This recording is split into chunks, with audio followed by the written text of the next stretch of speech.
Yay, alright. Ronnie's Reflections, number 6. We are live, and it is working. Oh my gosh, broadcasting out into the world. I think I've got it so that I can see the chat. Welcome. This is Ronnie's Reflections, even though it says episode 6. And you might think, well, this is the first time maybe I've ever seen this. Normally I do this in an on-demand way whenever I've got time to sit down, and whenever I've got something that I want to say, I sit down and I create a video. So the first thing on my to-do list, my notes that I've taken, is to kind of talk about why I'm doing this, what it is and why I'm doing it. So there's different things that happen in life and different memories that happen, and over the last year and a half, I think I've done a pretty good job of capturing those videos, those moments in time on my YouTube channel. But what I've realized is that I'm missing some pieces. If I can be so bold as to say that I'm missing some pieces kind of in between, where there's some things that happen and maybe I don't always share what it is that's on my mind verbally. I'm just kind of the guy behind the camera a lot of times. And you guys probably know him, Greg, aka Brickitect. I call him my YouTube mentor. The entire reason that I have a channel, the whole reason that I record videos. Of course, it comes to fruition that, of course, the entire reason that I'm doing this is probably because of him. So you can blame him. So look up Greg's World, look up Brickitect. If by some unfathomable way you have found my channel, but you haven't found his, look him up, because he's where I get a lot of my inspiration from. And this video that I'm going to do, hopefully on a weekly basis, maybe I'll do this on a weekly basis, I hope. It's all because of him, because of his podcast that he does called Missing Pieces.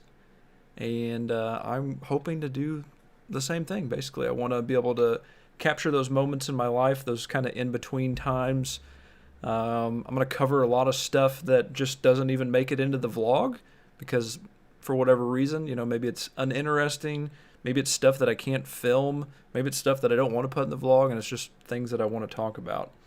So I was originally going to just do that as a, sit down, record it, edit it, but then I was like, man, I don't need that in my life. I don't need another evening dedicated to sitting down, recording a video, getting everything exactly right, editing everything up, going back, uploading it, all that stuff. I was like, I could just hit the live button and boom, I'm blasted out into the world, and whatever I say is out into the world. Ronnie's Reflections, as genuine and as real as it can possibly be. And I thought, I don't know, it might be cool to have some people tune in and watch, and we get some comments in there, because one of the things that I really want to do with this segment in particular is to talk about media and video games that I'm playing and movies and TV shows.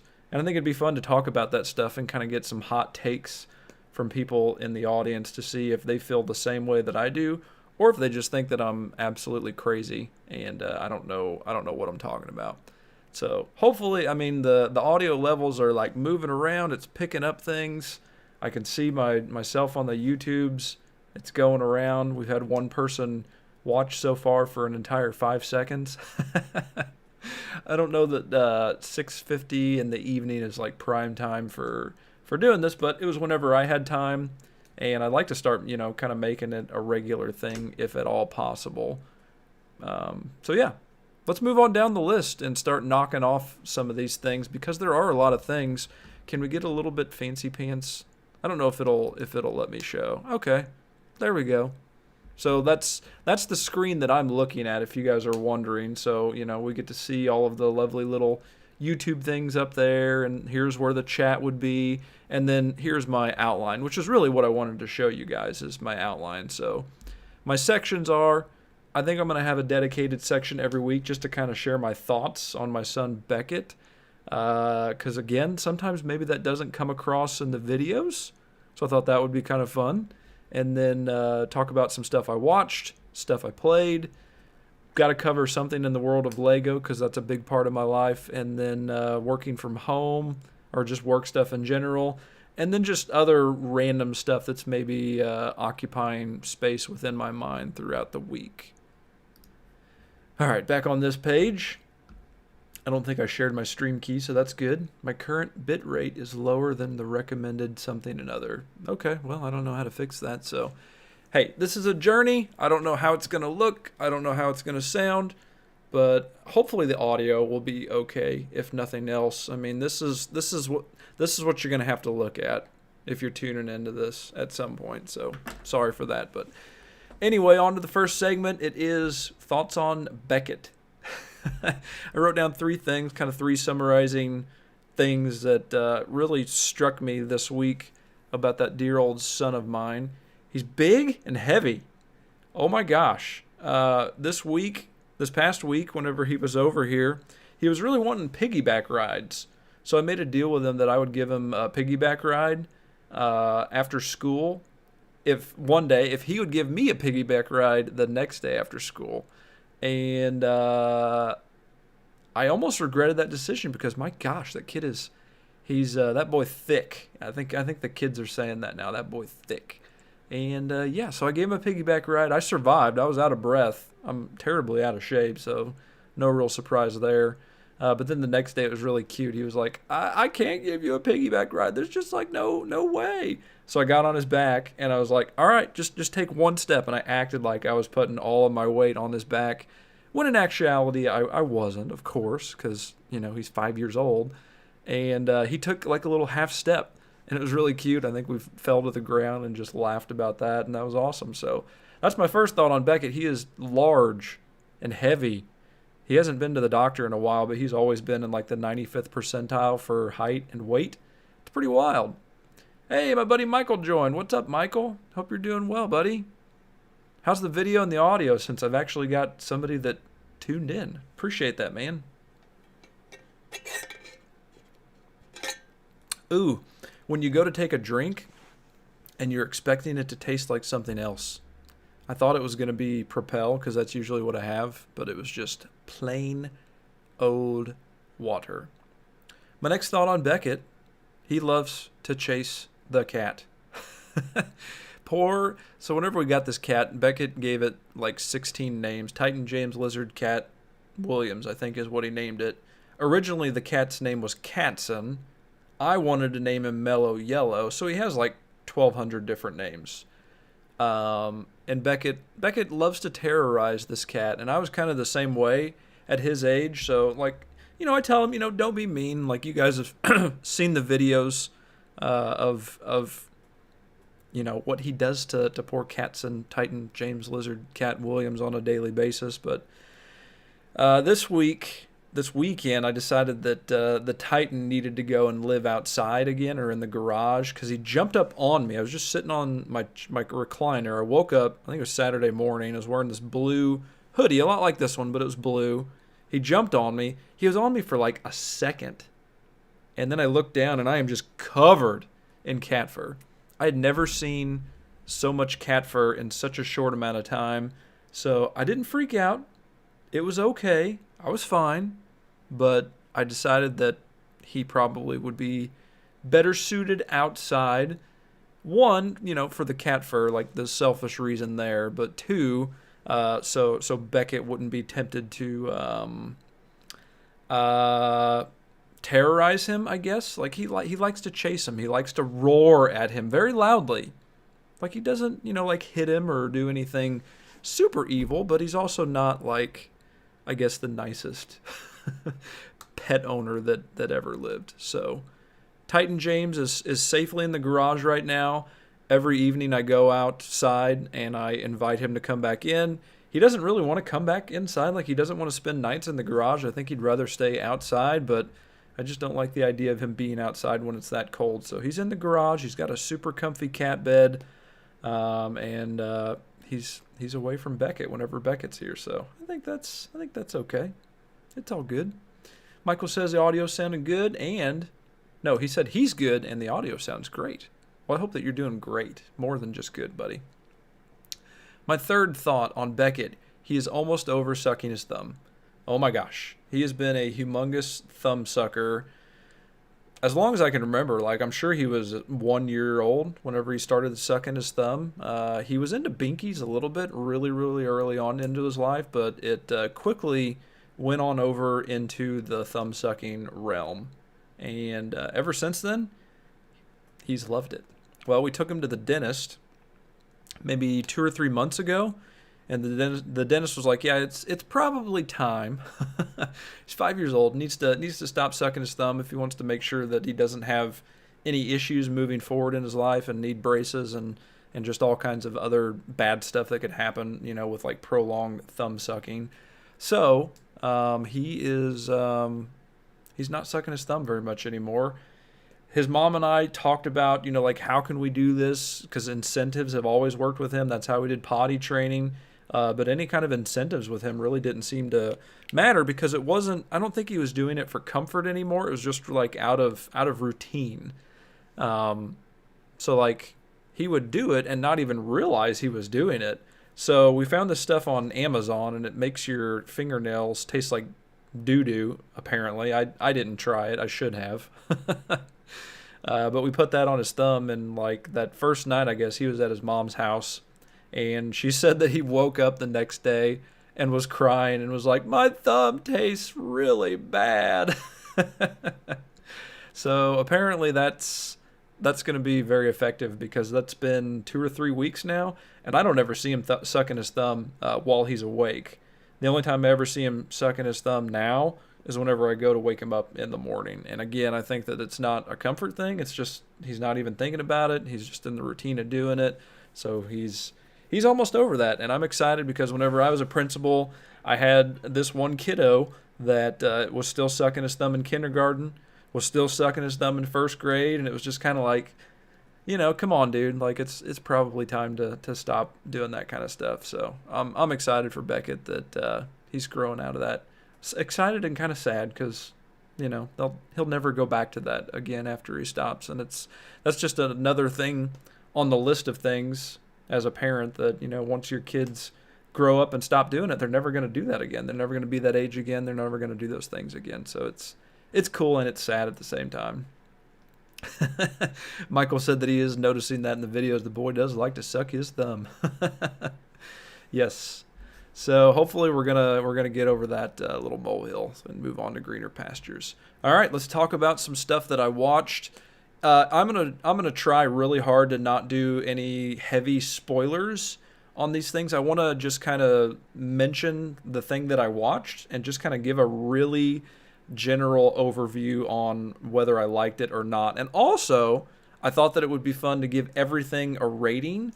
That way, maybe I could rate everything throughout the year, and then I could do like one of those kind of Spotify wrapped up kind of things at the end of the year.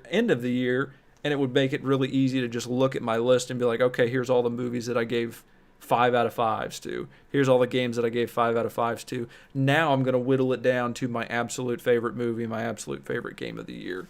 So I think that needs to be a thing. And I'm going to, while we're doing this, I need to add my ratings to this because I haven't added them yet. All right. This is fun. I'm kind of excited to talk about movies because I watch all this stuff alone, and I don't ever discuss it with anybody except for like every now and then I'll randomly pop onto a forum on the internet and I'll type up something, but I usually don't. So I'm going to share some things. Yay, Andy's here too. Andy can talk about movies and stuff and things as well. Welcome, Andy. Glad you're here, buddy. Hope you're doing well.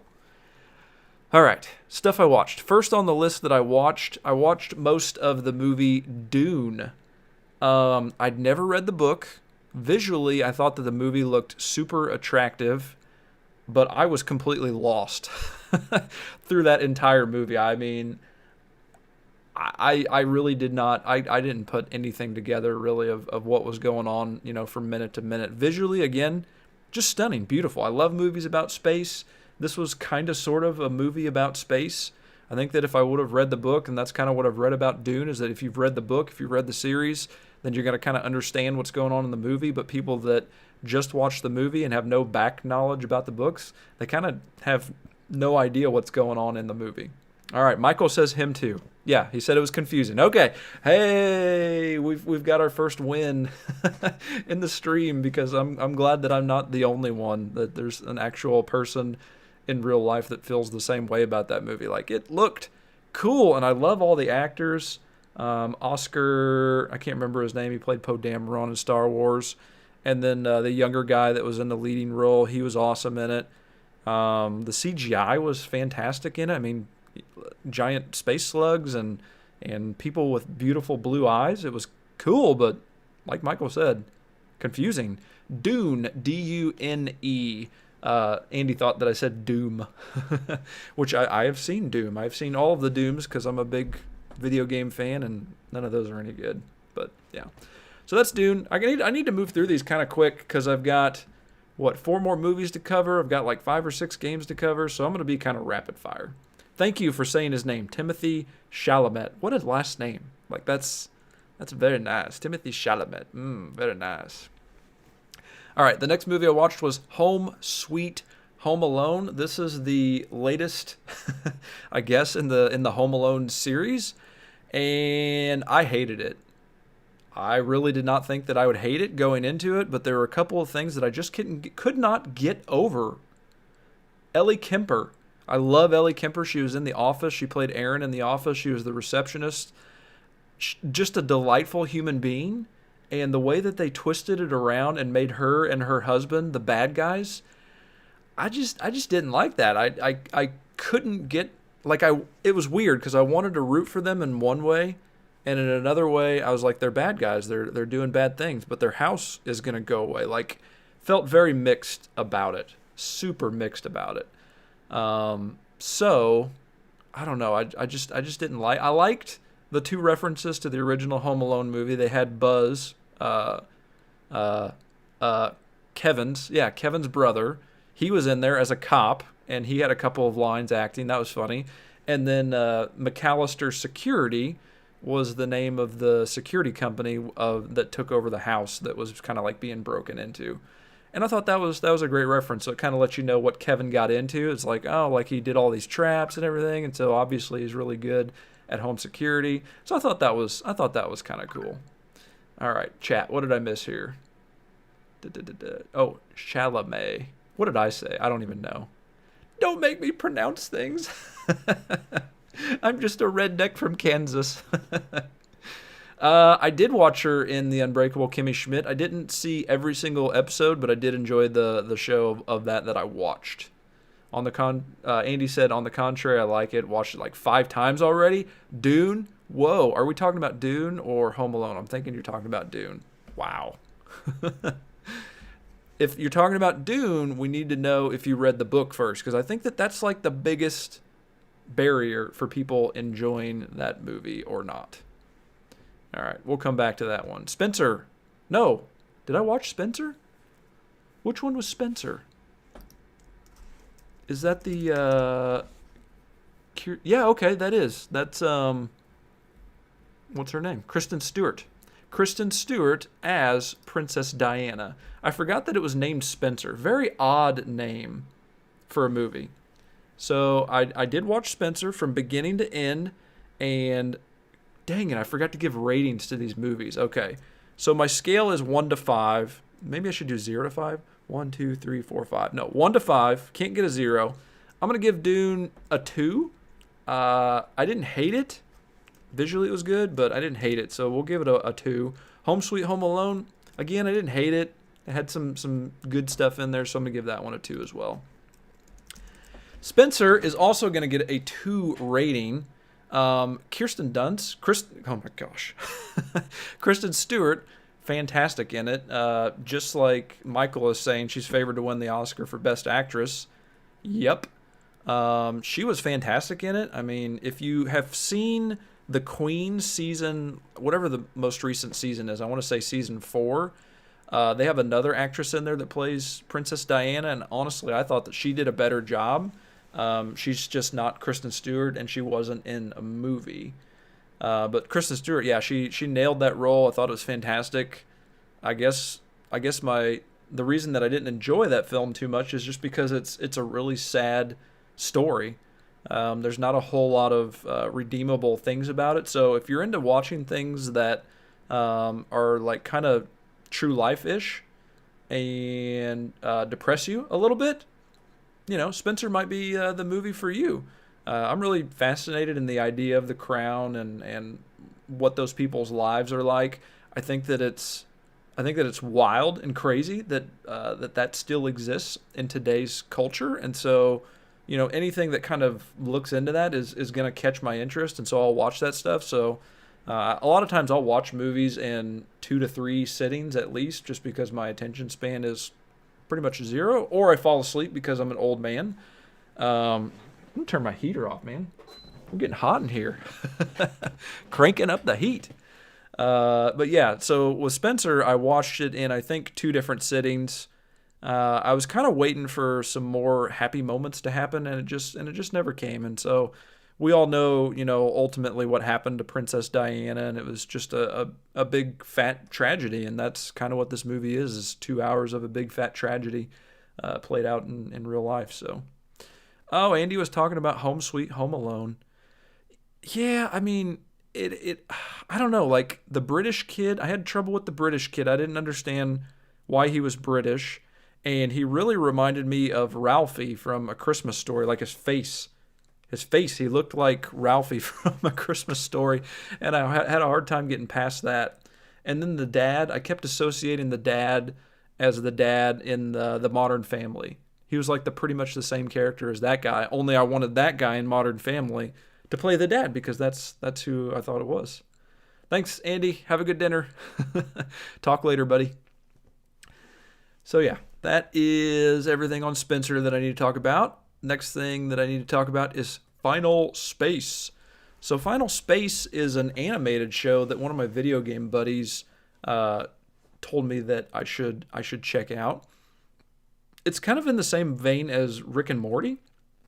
So if you're into Rick and Morty, you might check out Final Space. I've only watched 1 episode so far. I thought it was hilarious, and the quality of the animation is really good, and I'm looking forward to watching more of that. It was originally, I think, a TNT, maybe TBS show, and I want to say that I'm not sure what network it's on now, but I'm going to give that a 3. I think it's got some potential. I don't know where it's going to go. I don't know if it'll keep me hooked, so if it winds up on the list for next week's show, then we'll know that it's moving in the right direction. Sorry for the confusion, Michael. So whenever I talked about the kid being British, I was talking about Home Sweet Home Alone. The main actor that kind of plays the Kevin McAllister role, he had a British accent, and his mom was also British.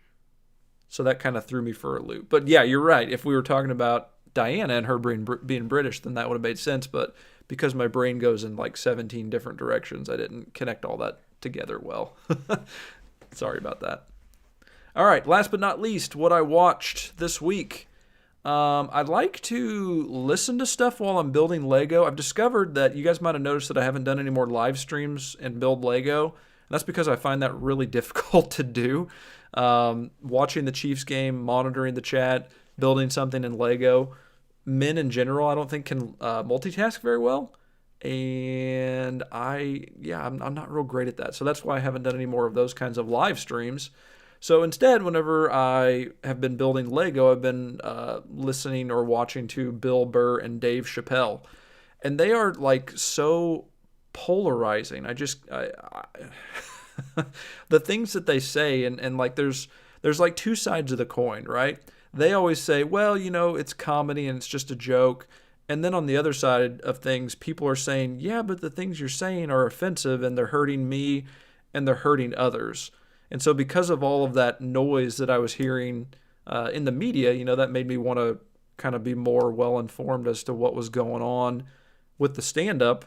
And I was like, wow, these guys are getting paid millions of dollars and they're saying some really outlandish things that are not very kind to a lot of different folks. So, I don't know how to feel about it. I'm a longtime Chappelle fan, dating back to Half Baked, his movie, and all of his Chappelle show skits. But I mean, even those, for the most part, he was definitely towing the line to of what would morally be an okay thing to put out there into the world. So I don't know how to feel about him. Like every now and then I would laugh pretty hard at something they were saying because it was something that was relatable to me.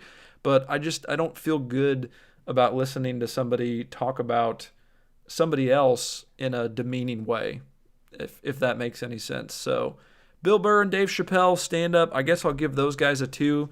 Again, I didn't hate it, but I think that, some of the things that they're covering right now, and especially marginalizing some folks within society is maybe not the best thing. So I'm glad that Michael commented in here, and here's what he said. He said, here's my thing with comedy. You can make any joke you want, fair game, but you need to be prepared for the potential consequences of that joke. Amen, brother. I couldn't have said it any better. Yeah, it's true. It is comedy. So we had Brick Outside the Box comment. It's comedy. Historically, comedians make fun of people and life, and that's true. I think everything is fair game. Like, I don't know. I couldn't imagine being in their shoes, having their platform, and poking fun at anybody. Like these roasts. I don't know if you guys watch these roasts anytime. Like when I'm scrolling on TikTok lately, about every 5th or 6th video is Pete Davidson roasting somebody. And it's hilarious. I get some big time chuckles, especially whenever he makes fun of people that I don't really like very much. But you roast somebody and it probably hurts a little bit because there's some truth in there. And I think it's the same thing with comedians. They're saying things and maybe there's some parts of truth in there and they're trying to, kind of make a joke of it, make light of it. But there's also so many people in the world that are going to hear Dave Chappelle marginalize somebody and they're going to think, oh, well, that's Dave Chappelle did it and everybody in the audience was laughing at that, so maybe I can do that now. Pretty crazy. So that's about as political as I think Ronnie's reflections will get this week, I think. But yeah, I will recommend if you are into a comedian that just kind of does, or if you're looking for a comedian that just kind of does clean stuff, Brian Regan, he's not a hidden gem anymore. He used to be, but his comedy is always clean and it's always very funny, very relatable. I love all the stuff that he's done, except for his Netflix show. We're just going to pretend that maybe that Netflix show didn't happen. All right, let's move on to the stuff I played this week. Talk about some gaming news. Fortnite, top of my list. Chapter 3, Season 1. The last chapter ended finally, apparently, because I started playing right after the Marvel season. I don't know what season that was, but right after that is really whenever I found my group of video game buddies, and we really, literally every night for an hour at least, maybe 2 hours, would get onto Fortnite and we would play Fortnite. So we had gotten kind of tired of Fortnite. I think about the end of the last season, I was like, I've done all the quests. I know where everything is on the map. I'm ready for something different. And the Fortnite gods smiled upon us. They flipped that map upside down, and now it's completely new. Everything is fresh. Everything is new. There's new guns. There's new loot. There's new quests. You can unlock Spider-Man as a skin. It's just good. And I said something in the Brickatech Discord a little while ago that it's like, thank you, universe, because I never saw that coming. I am more excited about the new season of Fortnite than I am about the release of a new Halo game this week. How did that happen? In what universe? I would have never. I was the biggest Halo fan for the longest time, and still am. I still enjoy it, but there's just something about Fortnite, and I think more than a video game, because Michael says he doesn't understand it at all. I think more than it being a video game and more than it being competitive, because it's not about being competitive, really. There's a part of it that I like, that competitive aspect of it. But more than anything, it's a social thing for me. And, I work from home, and usually 3-4 days a week, I'm home by myself. I'm doing Zoom meetings with people, and that's about the only human interaction that I have. So I think that Fortnite is kind of that extension for me, is that it allows me to interact with people, to talk, to chat. The two guys that I play with are both educators as well, so it's really fun to talk with them about the things that they're experiencing. And I feel like, it's good therapy for them as well, because, as a teacher, a lot of times you don't have a whole lot of places that you can go and share your feelings outside of your own household. So we get on there, we blow off some steam, we say some bad words. every now and then we will win a game, like maybe 1 out of every 20 games we'll win a game. And it's fun. It's just, you turn your brain off, you get to talk with some fun dudes. And yeah, so if you're interested in playing Fortnite with me, I'd love to add a fourth to our party. I know I'm Builder Buds on PlayStation, but I don't know. I think that there's maybe a space in between it. I know that it's like builder.buds on Instagram. It's builder space buds on YouTube. And I want to say that it's builder space buds on PlayStation. So feel free to add me as a friend if you'd be interested in jumping into some Fortnite sometime. Michael said, I bet you actively count down the days until Beckett comes so that you have human interaction, if nothing else. Someone you can see, touch, and just have fun. Yeah, that's 100% it. Whenever he's not here, I'm thinking about him. I get pictures of him all week long, and it's awesome. Getting divorced sucks. There's no easy way to say that, especially if you've got kiddos. That was definitely the suckiest suck part of getting divorced is now I only get to see my kid, half the week. But, with that, I think that as soon as that happened, I really made the emphasis on quality over quantity, because I think I took advantage of, or it really took for granted the time that I had with him previously. And I just thought, we'll do that tomorrow. We'll do it later in the week. And now it's like, I get to sit around and actively think about all the stuff that we're going to do before he comes here. And then whenever he's here, it's like, all right, dude, what do you want to do? Oh, you want to play with your Godzillas? Great, let's go. Oh, you want to have a tickle fight on, like whatever it is, we're going to go do it. And I know that probably there's a lot of people that think that I spoil the heck out of him. And yeah, I kind of do. But just like Greg said in his podcast this week, I think a spoiled child is more of a mindset rather than it is about the things that they get. Yes, Beckett has more toys than he ever needs, but I don't feel like he acts like he's entitled to it, like he has to have everything that's out there. He enjoys the stuff, and I enjoy getting that stuff for him. Yay, Richard's here. He said, do you think shows like The Office will be canceled by the newer generations? I don't know that our current generations could handle The Office. I mean, that first season, almost every single one of those episodes, I don't know that it would have made it out of the first season. I think that cancel culture would have been like, no, because I don't know. There's a lot of skits. There's a lot of skits in that first season where it's like, I don't know how that made it onto television back then, and for sure as heck, if it made it onto television now, somebody would get fired. Michael asked if Beckett's here now. He is not. Typically, I have Beckett Wednesday through... I pick him up after school on Wednesday, and then sometimes I have him until Saturday morning. Sometimes I have him until Sunday morning. We do kind of like I've got him 3, she's got him 4. I get him 4, she gets him 3. Why did there have to be an odd number of days in the week? Why? Ooh, Michael says, hot take, canceling and cancel culture isn't real. Interesting. I'd like to hear more about your thoughts on that. It's fake news. All right, the next game on my list. Oh, I need to give a rating to Fortnite, though. That's a 5. Fortnite is a 5. It is the game that I am most excited about, that I've put the most hours into over the past 2 years, and will continue to do that every single night. Like, as soon as I get done on here, gonna go play some more Fortnite. The other game that I've been playing this week is Days Gone. That was actually my favorite game of last year. I did a video last year where I looked at all the games I played in 2020, and I made a list, and I whittled it down to like the top 5, and then I picked my top game, and Days Gone was my top game that I played and beat last year. And I decided that I wanted to jump back into it because I wanted to see what it looked like on the PlayStation 5, and yeah, that game looks amazing on PlayStation 5, runs smooth as butter.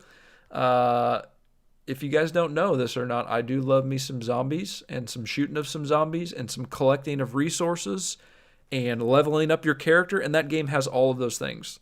And I'm back in it, and I'm going to beat it again. And it's a 40 or 50 hour game. So, Days Gone, 5 out of 5 stars.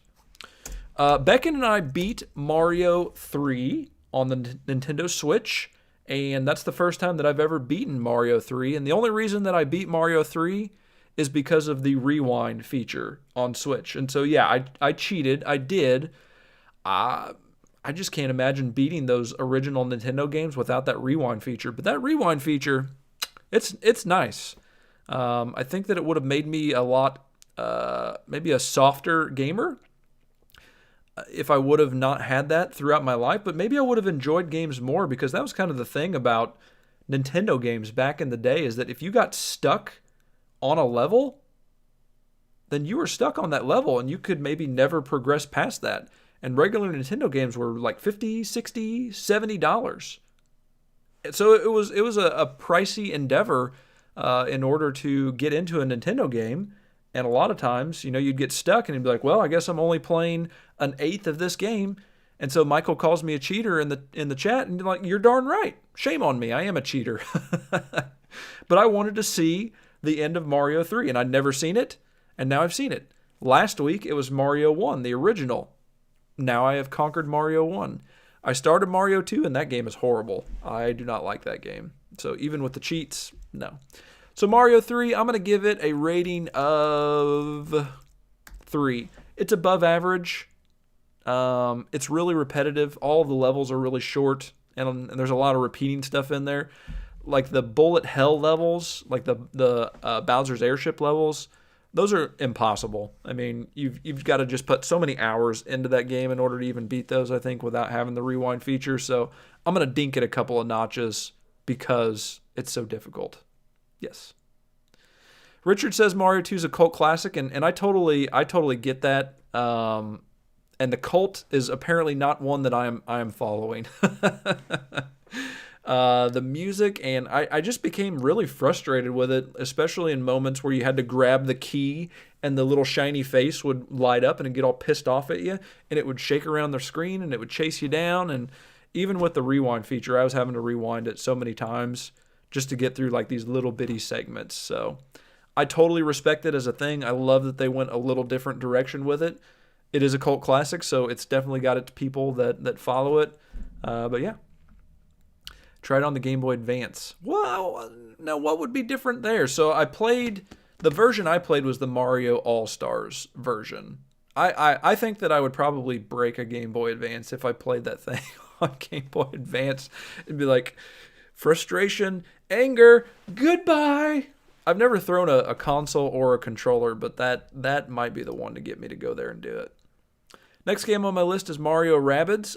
Beckett, I've got all of my Switch games. Actually, Beckett laid out all of my Switch games on a little entertainment center in my bedroom because he likes to just like look at the artwork on them. He picked up Mario and Rabbids on Switch, and he was like, we need to play this after we beat Mario 3.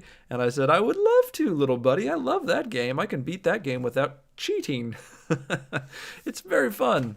So we started playing that. I think we've only made it past maybe 2 or 3 levels. I have beaten that game, and as long as he wants to watch me play that, I will play that game until the cows come home. I really, really love that one.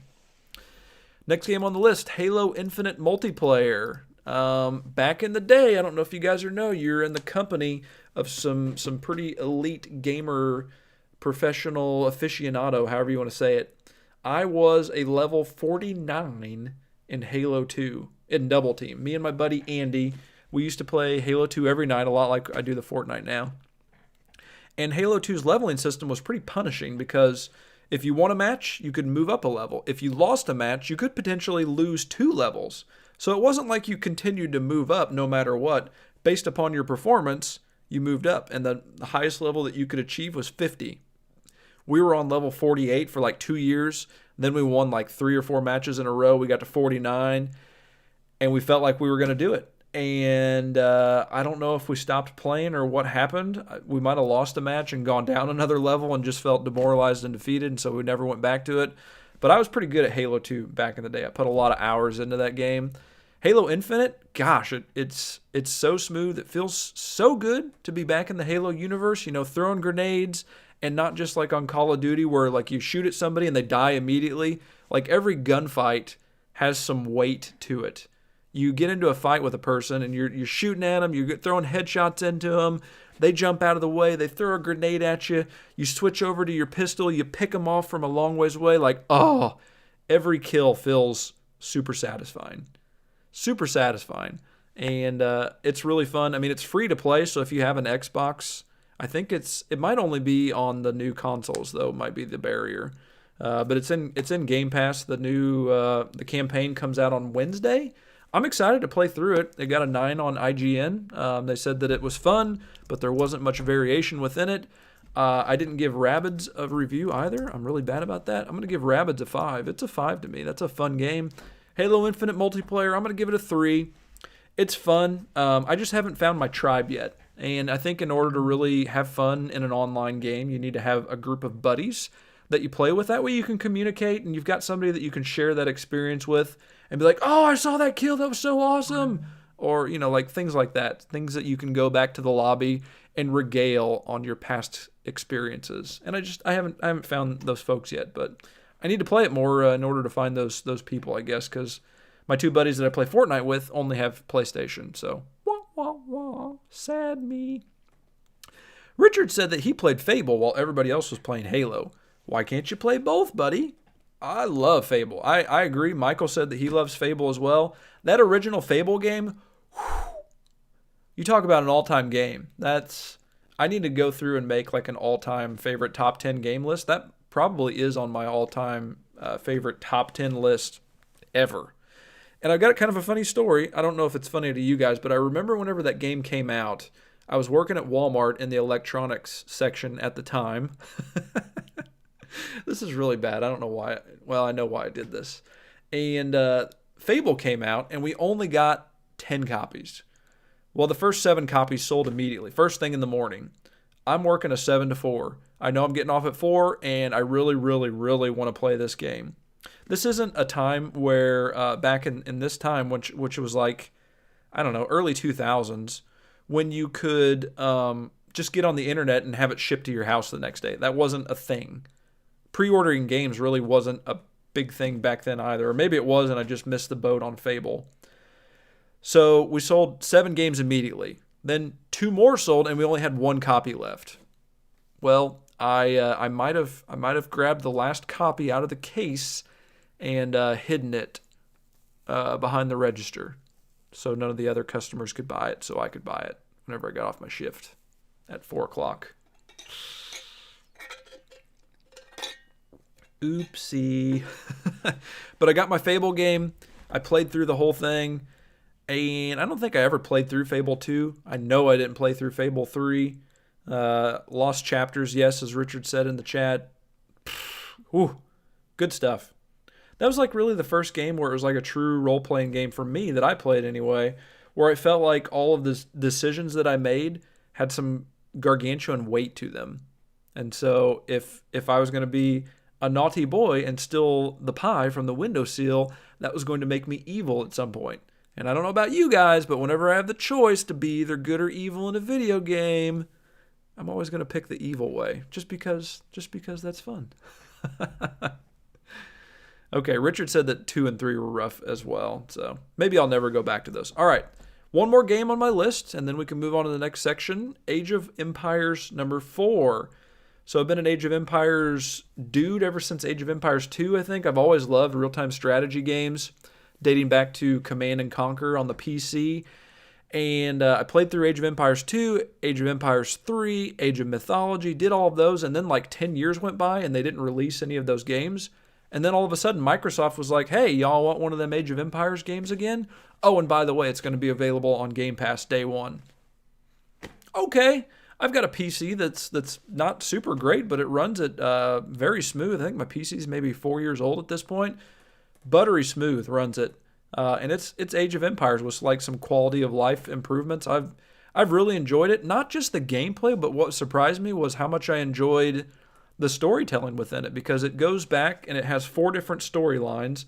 And so it follows, like the Turks is one storyline. And so it follows them from 500 AD all the way up to 1500 AD, whenever ultimately their empire maybe either fell or really succeeded on a big level. And you got to play through all of these huge moments. And in between these huge moments, they've got actual video footage of these locations, like in France. And so they'll have actual video location, and then they'll overlay video of what it looked like to have the army there. And it's just all incredibly well done. So even if you have no interest in playing through the game, maybe look up those CGI trailers. And the other thing that was really cool about that game is they had these other little videos that were optional to watch, and it was all about like making different things during the time period. So how to make chainmail, how to make bows, how to forge iron, and it was just I was fascinated by just what goes into making a single arrow. They had like maybe a 5-minute video on arrow making, and like that's just stuff that you probably never think about. The painstaking methods that somebody at some point went through to hand make all of those arrows. And we watch movies like Braveheart, and they're shooting like hundreds of arrows at a time. And these arrows, each individual arrow, I think it said that it would take somebody a week to make a single arrow, from the feather to the wood part to carving it to the iron piece. Amazing. So definitely recommend it. All right, Michael is a Age of Empires and Civ fan. All right, we're on the same note here. We started off on a bad note with Fortnite, but you're on board with the Age of Empires. I'm giving Age of Empires a 4, I think. I haven't finished it yet. I finished 2.5 of the 3 campaigns, I think. It's pretty repetitive. A lot of the battles, levels. A lot of the levels are very repetitive. So that like gets kind of old and stale after a little while. But it's a beautiful game. Like I said, all the history in it is just really, really well done. Ooh, okay. I've spent a long time talking about games and movies. So Lego, I won't talk too much about Lego, just kind of like some general overarching themes. The first of which is that I spent too much money, I guess, on Lego. A couple weeks ago, I had this gigantic order on Bricklink. It was $1,100 that somebody spent on items for my store, and like I should save that money, right? I should save it. I should sit on it. I should hold it. Black Friday has been evil on my wallet. There's just been so many good deals, and I had to hit stop at some point. And last night I found the power to hit stop, thankfully. And I think a part of that was really reflecting on how much I've spent and writing it down and knowing that I was going to have to talk about this kind of in a journal format. Because last night, Pirates of Barracuda Bay became available on Amazon for retail. And I kind of figured that was probably going to be one of the last times that it was going to be available at retail. So, yeah. Let's go ahead and venture on over to Amazon, and we'll see if it's still available. It's probably not. I don't think I will regret it, because even if it was available right now for retail, I wouldn't pull the trigger on it. So yeah, right now it's at $290. Last night it was available for $200.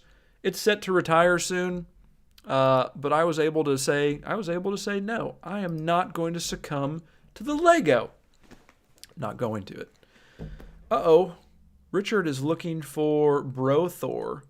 So I saw a slick deal for that. I think it was yesterday on Target's website, but I want to say that people said it was out of stock, that they couldn't get it.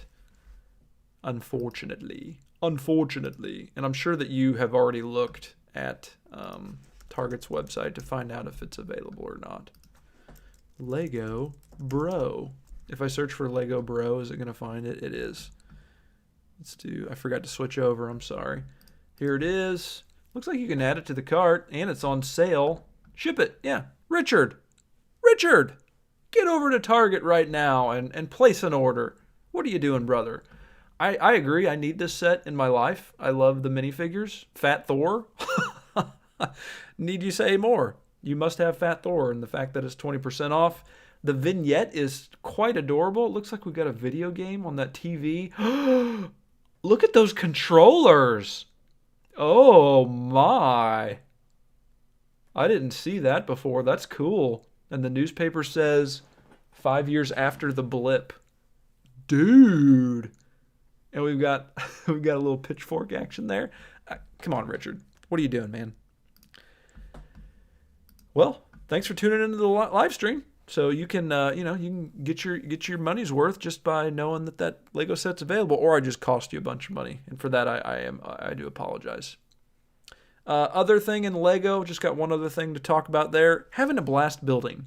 I just really love sitting down building a Lego set. Last night I was working on the Hogsmeade Village set, Harry Potter.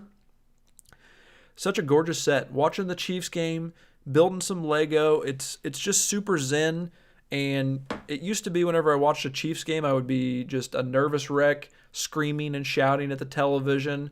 Hearing myself yelling on my security cameras that are outside from inside. Like that's probably a little bit too extreme maybe at that point.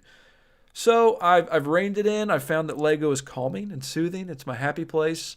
But I'm going to run into very soon the problem that all Lego builders have, and that is time, space, and money. So I've already talked about how I'm spending too much money. Now I'm running into the issue of space, and I don't like to take my sets apart and just put them in a box somewhere. I feel like if I'm going to own a Lego set, it needs to be out on a shelf and displayed. Otherwise, if it's just in a box, I don't feel like I'm ever going to go back and build that again. So I might as well just sell it. So Catch-22, and Richard definitely knows my pain with the Lego building. Michael, not so much. We're still trying to sway him to the dark side of Lego building. Richard asked if I do any kind of mocks. I do. Like, I've got a little Lego Nintendo controller that I made after I got into the mosaics a couple weeks back.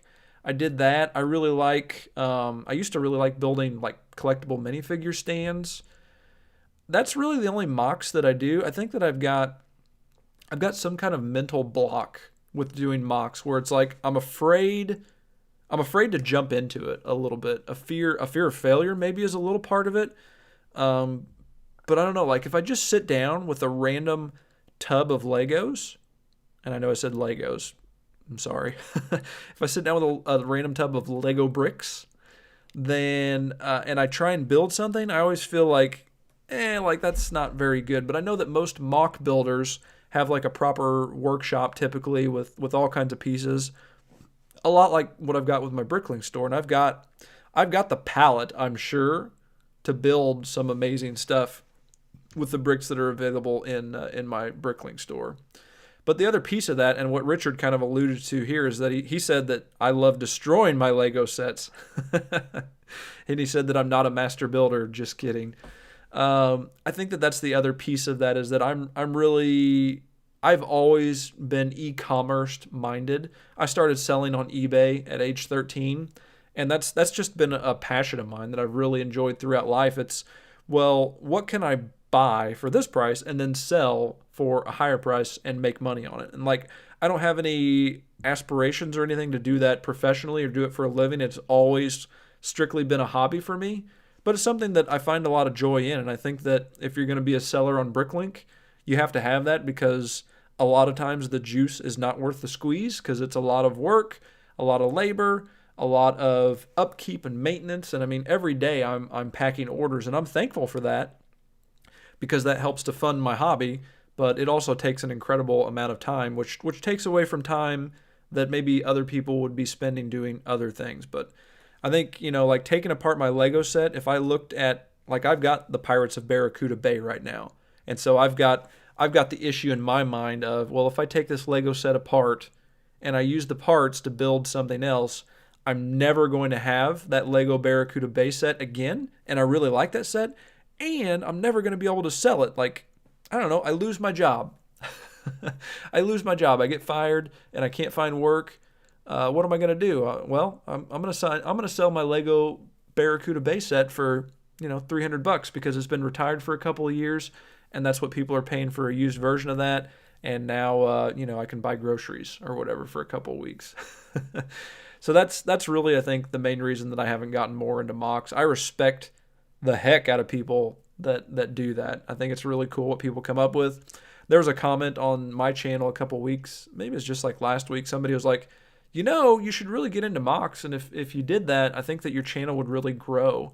And I agree. Like, there's not that much content out there of people that are like me, that are sharing their life, sharing their adventures, and are doing mocks. There's a sea of Lego people that are like, here's the newest Lego set, here's all the minifigs from it. Like, there's people that are out there doing that.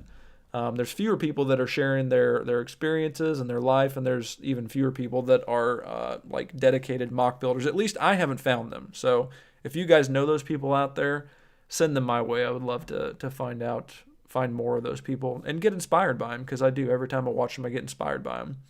Tiago, he used to be a Lego employee.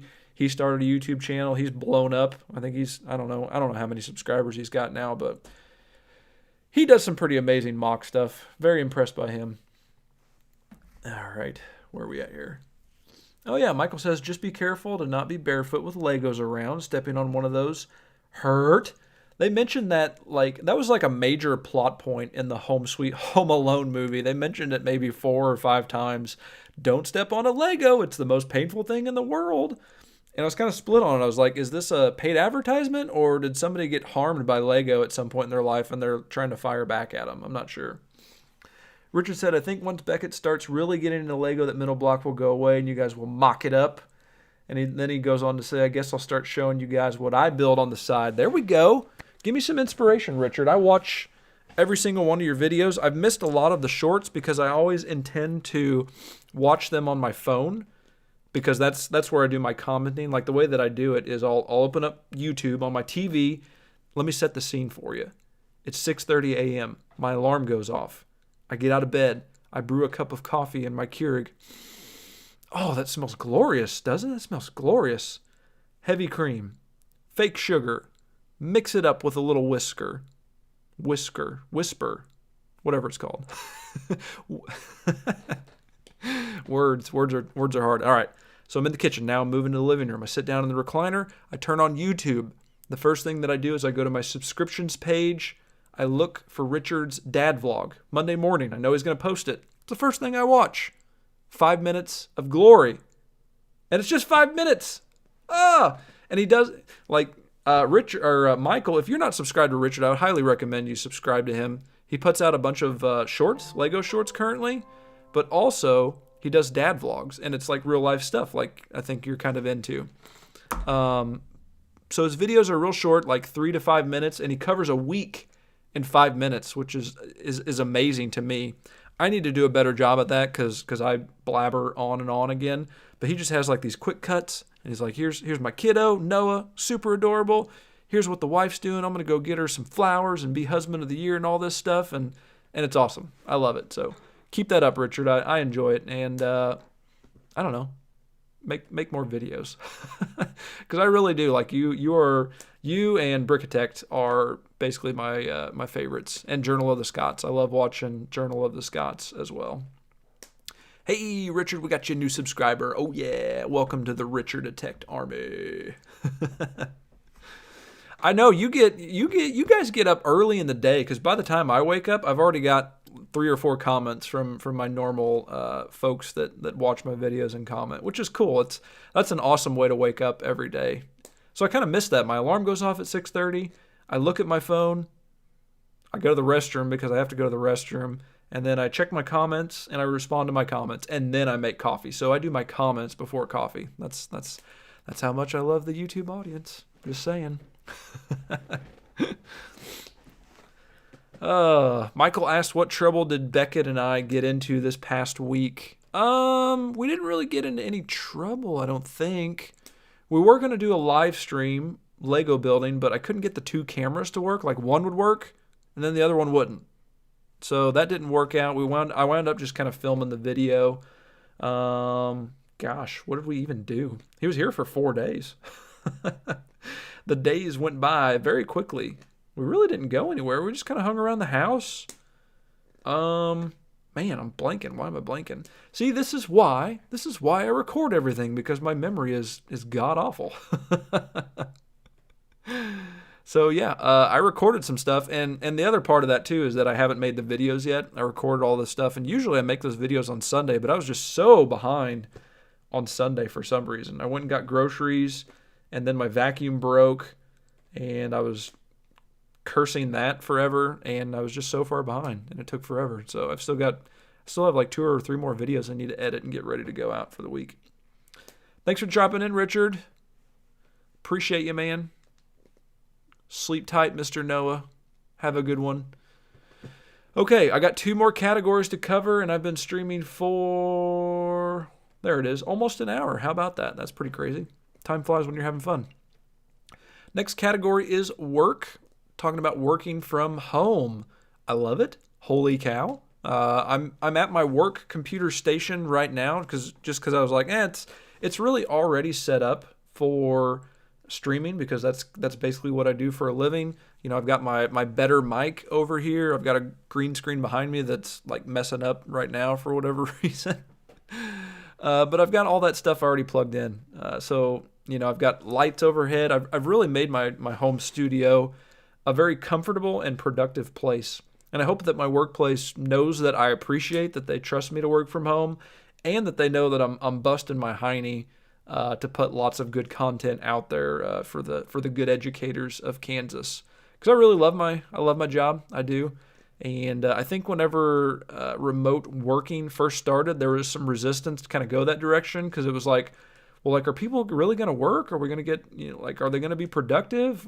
We're still going to pay their salaries, but we need to kind of, make sure people are accountable for what they're doing. And I hopefully, they've seen me produce just tons and tons of content and be helpful to people. And I haven't heard anything otherwise.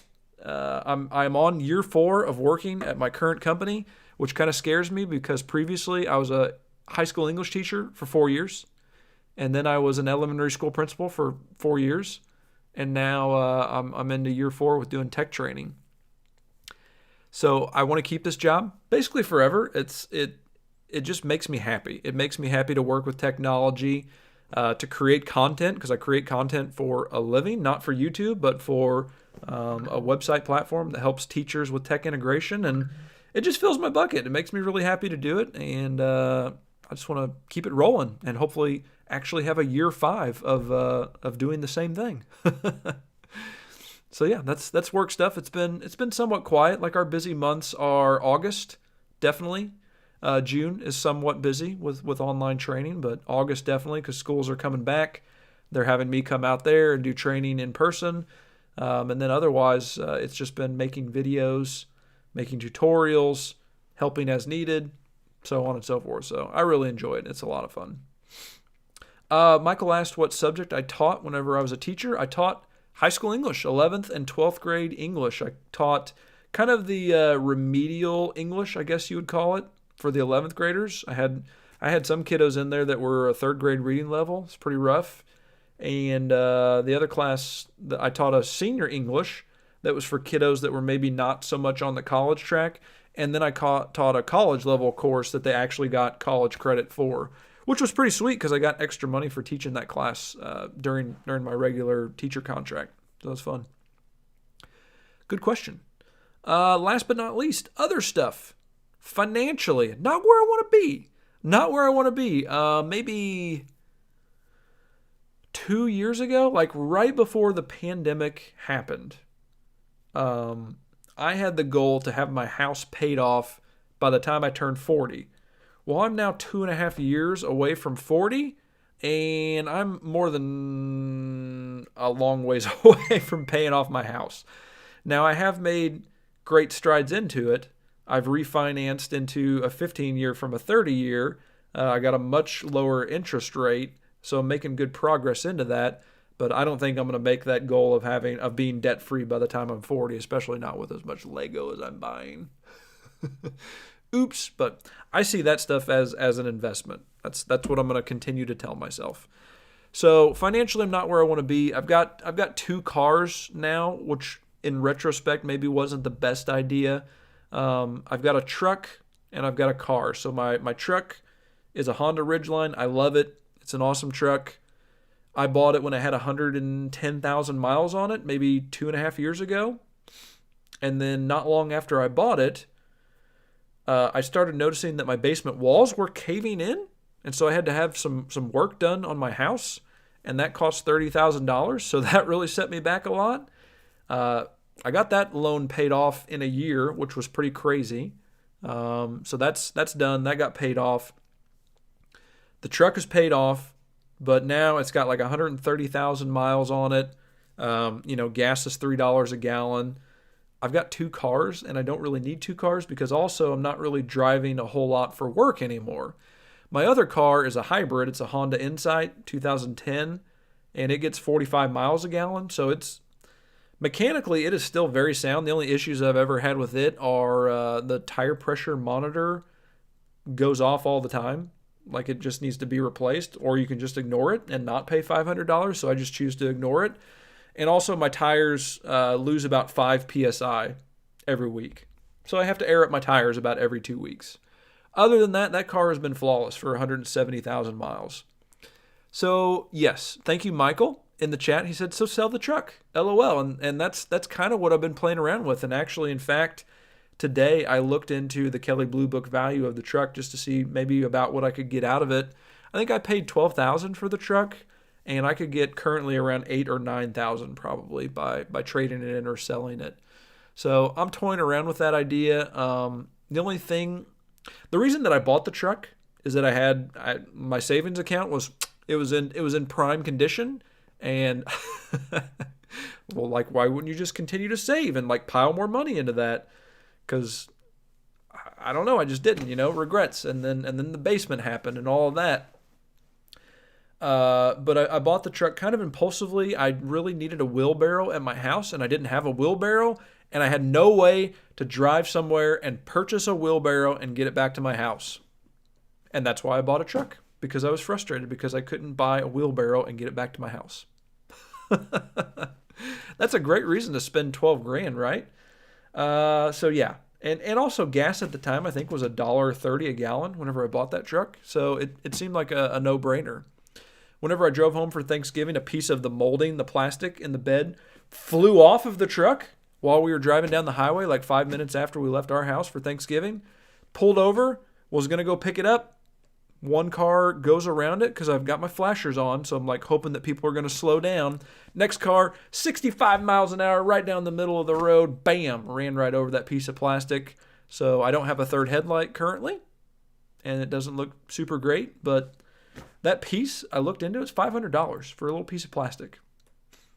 I think I'm okay with not having that piece of plastic, and yeah, just like Michael said, selling the truck, getting out from underneath of it, adding that money to my bank account, and then maybe starting to attack that home alone more. Because what I was doing in order to have that goal of paying off my home by the time I was 40, I was paying my house payment, and then I was throwing another $1,000 onto that every month. So really attacking that principal $1,000 a month on top of my house payment. So that was going to chip away at it, and I had it calculated that I'd have it all paid off by the time I was 40. And like if I had no debt right now, oh my gosh, how much Lego would I have?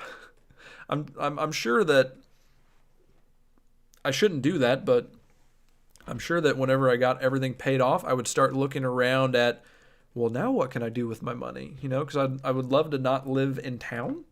I'd love to live somewhere out in the country somewhere, away from all of the people. That would be really nice. Now is not the time to buy a house. Now is the time to sell a house. Now is not the time to buy a house. But, who knows? I would like to get the house paid off and, build up the savings, because I definitely need to have it done by the time Beckett hits college and all that stuff. And it'll be long paid off by the time he hits high school. So that's exciting. Maybe I'll look back at Ronnie's Reflections episode number 106, and maybe I'll say, living that debt-free life, oh yeah. Living that debt-free life, oh yeah. And I can, do the little dance and have a little celebration, and Dave Ramsey would be so proud of me, and, maybe that'll happen. Maybe. Guy can dream, right? All right, last thing on my list. Well, until I do that, Michael had something to say about the truck. He said, as long as a cop doesn't pull me over for it, it's fine. Yeah, I looked into that.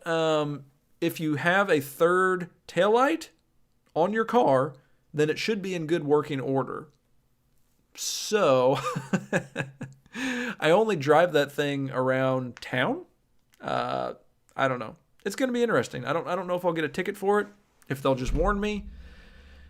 I need to get it fixed. There's no doubt. It would probably help with selling it, trading in, or whatever to get it fixed. But I'm going to wait until after Christmas because I've got some expenses to go this month, and I don't want to dip into the savings to have to fix the old truck. So, last topic for today: gained weight from Thanksgiving. Was it worth it? So at my peak weight, I was 285 pounds. And I say that like I don't really know because I wasn't getting on the scale a whole lot back whenever I was that weight. I think I was 285 pounds. And this was in college, and I have a vivid memory of being in J.C. Penney's with my dad and trying to find pants that would fit me. And I couldn't find any pants off the rack in J.C. Penney's that would fit me. And I remember just being really, really embarrassed about that. So at that point, I got into basketball, lost some weight. I think I got down, my walking around weight was like 215, 220. And I felt really good. Like I hadn't been that weight since maybe my freshman year in high school. Got married, 10 years went by, gained a bunch of weight back. I think that I topped out at like 265, started losing some weight. And then I was a principal and my mental health was awful and my food health was awful. And I got out of that job, got the job at my current company, started loving life, and didn't have to have that mental block of, oh my God, I'm afraid to go to work today. I'm so stressed out. Whenever that went away, losing weight for me just became a lot easier. And it also became easier because I really gave the keto diet a real shot. I think really the other crucial part to that is that I was cooking for myself. Whenever Emily, my ex-wife, was cooking, she's a damn good cook. And she would make some really delicious stuff. And, of course, to show my appreciation, I ate my fair share and then some. Well, now that I'm a single dude, I cook for myself. It's really easy to diet and whenever you're, by yourself and you don't have to cook for somebody else. Because, for me, I love meat, I love eggs, I love cheese. And so I can have that with every single meal and be 100% satiated and not crave anything. And the other part of that is that there's not another person in this house buying things to tempt me. Because by God, I'm telling you right now, if there was a little satchel of Chips Ahoy cookies upstairs, and I'm not talking about the chewy ones, I like the originals. If there was a satchel of Chips Ahoy cookies upstairs in the pantry and some milk, I would be eating those cookies probably right about now. But as it is, those don't exist in my pantry. Now, I buy Beckett junk food for sure. There's foods around here that tempt me, but knock on wood, 2 years this past September, I've been on keto. And my lowest weight that I got on keto was 178. And at that point, people were starting to say that I looked pretty sick, like they were concerned that I had cancer or something like that. And I was kind of thinking that I just looked a little too bony, maybe too skinny.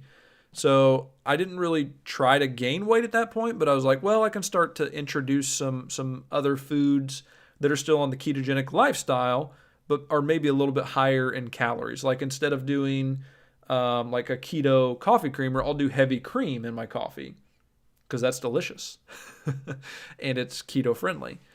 So I've been doing that for, over 2 years now. Really love the diet. I am not sick of it at all. I had a pork steak for dinner along with some buttered and salted pecans and half of a Quest double chocolate cookie for dinner.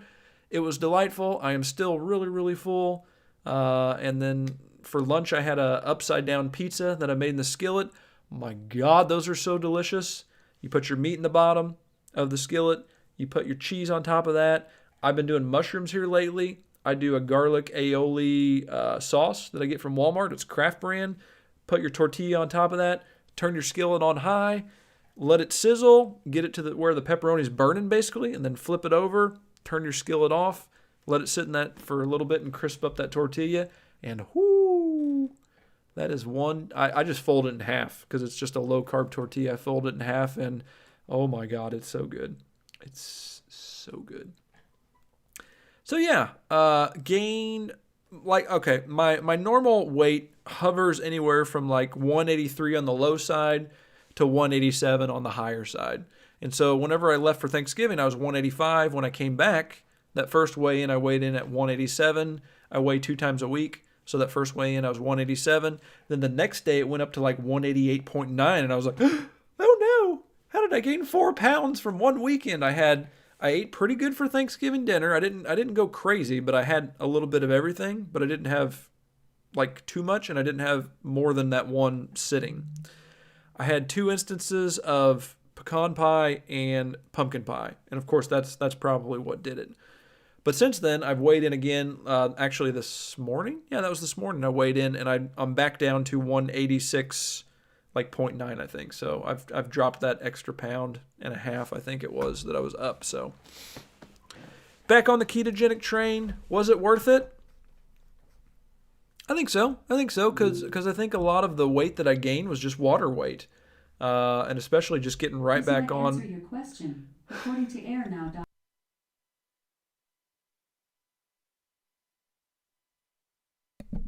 Sorry about that. My device decided to activate and tell me some kind of fun fact about something. I have no idea. I need to mute her, I guess, while I'm down here.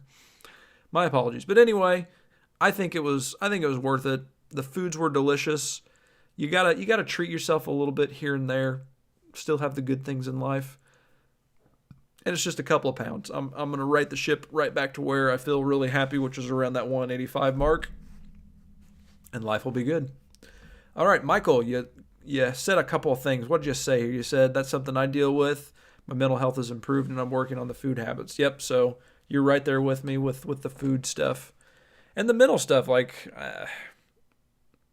maybe it's an education thing, being in an office thing. Like if you're around food all the time and people that are eating food and you throw in a bunch of stress on top of that, that just doesn't work for me. I get way too stressed out. I can't do it. Can't do it. Then he said kids are supposed to have little tummies, though it's okay to feed kids junk every now and then. Beckett does not have a little tummy. It's kind of interesting because it's not fat. There's not like a bunch of jiggly fat. It's just like it's nice and plump and round, but it's solid. Like if you hit that, I'm talking about punching my kid in the stomach. If you punch him in the stomach, your hand is gonna hurt because it's a solid little tummy. And then he said having a 4-year-old and keeping up with him also helps you get into shape. Yeah, chasing that little dude around. I think that probably my weight loss is usually better on Monday than it is on Thursday because I spent all weekend chasing him around, and it's crazy. All right, we made it to the end of the outline. That is Ronnie's Reflections, episode 6, kind of, because I did 5 of these before, and I think I'm just going to continue calling it the same thing. I enjoyed the live aspect. I don't anticipate the other episodes taking over an hour. Gosh, we're at an hour and 17 minutes at this point. I did a lot of stuff last week, and I had to kind of explain the why and the what and all of that good stuff. So yeah, I don't know what it'll look like in the future, but at least right now, I feel good about the series and like it's going to be something that I'll continue doing. So, Michael, appreciate you, dude, for tuning in. If you're watching this in the recording, feel free to join me on Monday evenings, probably around 7 o'clock Central Time is probably when I'll put these out in the world. Maybe that's a thing. If I put it on the calendar, I'll continue to come to the table and do it. So, Michael, have a good evening, buddy. Hope you are well. I'm going to go play some Fortnite. Have a good one.